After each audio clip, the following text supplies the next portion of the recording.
સાંભળો, પાખંડી કોને કહેવાય? જે મંદિરમાં જાય છે અને 500 રૂપિયાનો ચઢાવો ચઢાવે છે ઘંટડી વગાડીને, અને ભૂખ્યાને બિલકુલ રોટી નથી જમાડતો, તે એક પ્રકારનો પાખંડી જ છે. જે ભણેલા ગણેલા હોય છે, ખૂબ ભણેલા ગણેલા અને હોશિયાર હોવા છતાં ભૂત પ્રેત, ભુવા જોશી અને માતાઓમાં જે વિશ્વાસ કરે છે, અંધવિશ્વાસુ છે, તે પણ પાખંડી જ છે. જે બેટીઓને દેવી તરીકે માને છે અને પછી બેટીઓની દહેજ વગર વિવાહ નથી કરતા, તે પણ પાખંડી છે. જે વ્રત ઉપવાસ કરે છે અને જૂઠું બોલે છે, બિલકુલ ઈમાનદાર નથી, તેવા લોકો પણ પાખંડી છે.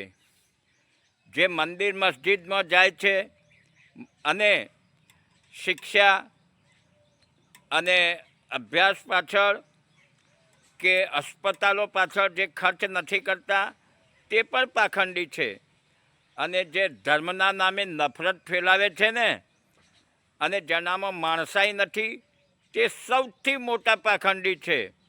અને જે ગાયોને માતા તરીકે પૂજે છે ને, અને તે ગાયોને ખાવાનું કચરામાં આપે છે, તે પણ પાખંડી છે. આ બધા જ એક પ્રકારના પાખંડીઓ છે. સાંભળો દોસ્તો, નાસ્તિક અને આસ્તિકમાં શું ફરક છે?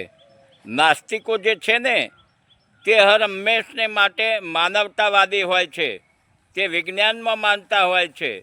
નાસ્તિકો હર હંમેશને માટે વિચારશક્તિવાળા તાર્કિક હોય છે, અને તે સામાજિકમાં માનતા હોય છે અને જવાબદાર હોય છે, તે નાસ્તિકો હોય છે.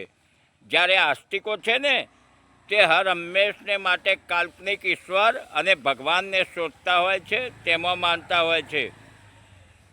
આસ્તિકો હર હંમેશને માટે જાતિવાદ અને પાખંડવાદમાં માનવાવાળા હોય છે.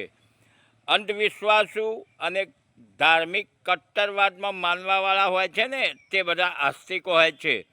અને હા દોસ્તો, માણસ મરી ગયા પછી કોઈ દિવસ કોઈને નડતો નથી, તો પણ તેની પાછળ ઘણી બધી ધાર્મિક ક્રિયાઓ કરવામાં આવે છે.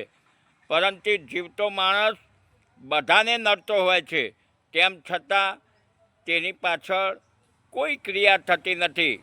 વાત તો સમજવા જેવી છે દોસ્તો. ન સમજાય તો ફરી સાંભળો, સમજો અને હોશિયાર બનો.